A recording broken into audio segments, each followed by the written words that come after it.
Le dernier carré, retrouvez mes pronostics sur les matchs des demi-finales de Wimbledon de ce jeudi et vendredi. C'est la Team Rue des joueurs, c'est Léo, et aujourd'hui on se retrouve pour mes pronostics sur les matchs de Wimbledon de jeudi et vendredi. On y est, c'est les demi-finales. Les affiches sont intéressantes. J'ai décidé de réunir les demi-finales ATP et WTA dans la même vidéo. Les deux matchs femmes auront lieu jeudi et les deux matchs hommes vendredi. Je vais donc vous donner deux pronostics par match. On commence directement avec la WTA. On a Krejcikova qui affrontera Rybakina. Honnêtement, je ne sais pas trop quoi penser de ce match. Rybakina me semble meilleure, c'est clairement ma favorite pour remporter le tournoi. Elle a encore une fois été très solide contre Svitolina, même si elle a perdu son jeu de service au tout début du match. Elle l'a récupéré dans la foulée et ensuite elle l'a déroulé. Krejcikova, je m'attendais à ce qu'elle fasse galérer Ostapenko, mais pas forcément à ce qu'elle gagne le match. Elle a proposé un vrai bon niveau, même si ça restait fébrile par moment. Elle a bien été aidée par les fautes de la Lettonne. Mais contre Rybakina, le match-up sera à peu près similaire. On aura Rybakina qui va frapper fort pour essayer de prendre de vitesse la Tchèque. Et la Tchèque devra utiliser son slice et son jeu de défense comme elle l'a fait contre Ostapenko pour faire jouer le coup en 3 à son adversaire et pour la déplacer. Je pense que ça peut fonctionner un moment, mais Rybakina me semble meilleur mentalement qu'Ostapenko. Donc je la vois tout de même remporter ce match. Elle est clairement favorite. Donc la victoire de Rybakina, c'est côté 1,17. Mais je pense qu'on peut avoir quand même un match assez serré. Donc le plus de 18,5 jeux, c'est côté 1,27.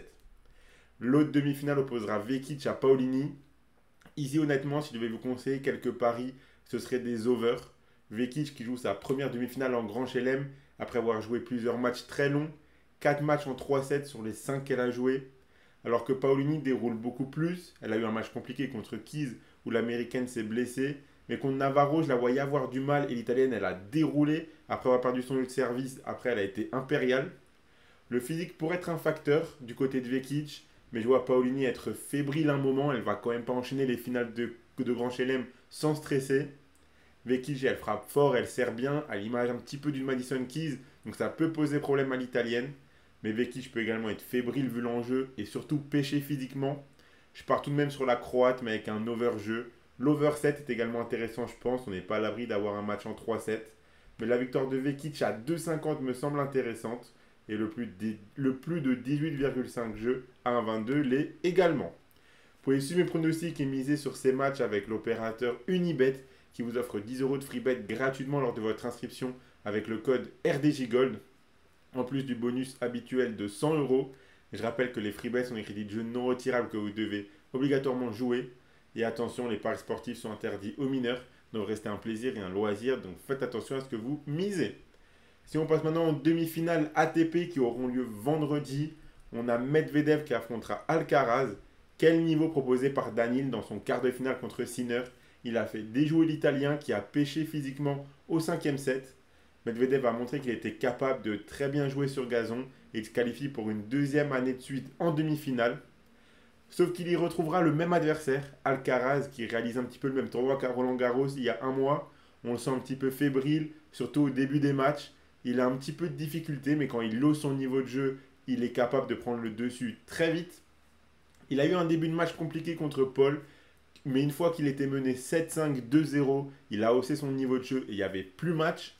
Sur les dernières confrontations, on a vu que Carlos avait les armes pour gêner Medvedev avec son jeu de variation qui force le russe à se déplacer, ce qu'il déteste. Ses amortis sur gazon sont encore plus redoutables que sur les autres surfaces. Cependant, leur dernier match en Grand Chelem, c'était à l'US Open l'année dernière, et c'est Danil qui avait gagné face à un Carlos impuissant dans ce match-là. À Wimbledon, en revanche, l'année dernière, ça avait fait 6-3, 6-3, 6-3 en 1h50 en demi-finale. Je m'attends à un match un petit peu plus compliqué que celui de l'année dernière. À l'image du tournoi de l'Espagnol, ces matchs sont vraiment un petit peu galères. Je ne vois pas Medvedev perdre une deuxième année de suite aussi sèchement contre le même adversaire. Mais sur gazon, pour moi, il n'y a vraiment pas match entre les deux. Si Alcaraz il a son meilleur niveau, comme il arrive à le faire dans les moments importants, il devrait remporter ce match sans trop de difficultés non plus. Donc je suis parti sur la victoire d'Alcaraz à 1,30, mais le plus de 3,57 à 1,44. Je pense que Medvedev peut en prendre un s'il reste aussi solide qu'il l'a été contre Sinner. Je vois bien une victoire 3-1 d'Alcaraz par exemple. Et l'autre demi-finale opposera Musetti à Djokovic. Alors là, déjà que le tableau de Djokovic était hyper ouvert pour lui, si en plus ses adversaires déclarent forfait, il a vraiment une autoroute jusqu'à la finale. De Minaur qui s'est blessé sur la balle de match remportée contre Arthur Fils n'a pas pu jouer son quart de finale contre le Serbe. Ce repos va faire beaucoup de bien à Djokovic, même si pour le moment il n'a pas non plus joué que ça. Contrairement à Musetti, qui n'a remporté aucun match 3-0 et qui a fait 2 matchs en 5-7, dont le dernier contre Fritz. Je voyais l'Américain gagner, mais l'Italien a proposé un tennis digne de Roger par moment. La réussite était vraiment de son côté en plus. On sait que s'il joue comme ça et que ça rentre, il peut être redoutable encore plus sur gazon. Musetti a battu une fois Djokovic en 6 rencontres, c'était à Monte-Carlo l'année dernière. Mais en Grand Chelem, on a vu qu'il était capable de lui tenir tête. Il menait 2-0 à Roland Garros en 2021 avant de se faire rejoindre et d'abonner à 4-0 pour le Serbe au 5e. Et encore cette année, le mois dernier à Roland Garros, dans un match qui avait commencé tard, il a perdu au 5e set après avoir mené 2-7-1. Sur gazon, ils ne se sont jamais affrontés et on voit dans ce tournoi le meilleur Musetti possible. S'il garde ce niveau, on pourrait avoir un vrai test pour Djokovic. Mais bon, l'Italien jouera sa première demi-finale en Grand Chelem de sa carrière. Donc comment ne pas donner la victoire de Djokovic qui a beaucoup plus d'expérience à ce niveau-là et surtout dans ce tournoi.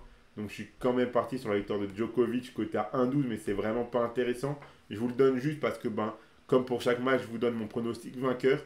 Je vois Djokovic gagner, mais il est vraiment coté très bas. Si vous voulez miser sur Djokovic, c'est peut-être plus intéressant d'attendre le début de match, potentiellement miser en live. Si Musetti démarre très fort et qu'il remporte le premier set, et derrière la cote de Djokovic pourrait être plus intéressante. Et s'il n'est pas gêné physiquement, il y a clairement moyen que même avec un set de retard, voire deux, il arrive à renverser le match. Il a beaucoup plus l'habitude de gérer ces moments-là que Musetti. Mais je vois l'Italien quand même réussir à le gêner s'il joue le même niveau qu'il a depuis le début du tournoi. Donc le plus de 3,57 me semble également intéressant, coté à 1,72. Donc voilà pour mes pronostics sur les demi-finales femmes et hommes. Le combiné que je vous propose, le voici.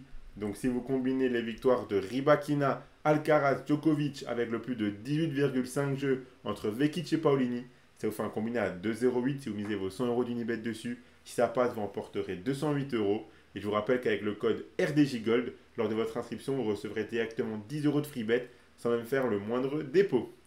Abonnez-vous à la chaîne YouTube et activez la cloche si ce n'est pas encore fait pour rater aucune vidéo. Mettez un like et partagez la vidéo à vos amis, ça fait toujours plaisir. Donnez-moi en commentaire vos pronostics à vous pour les demi-finales de ce Wimbledon. Suivez-nous sur nos réseaux sociaux pour rater aucun de nos contenus. Et moi, je vous souhaite à toutes et à tous de très bons matchs et je vous dis à la prochaine.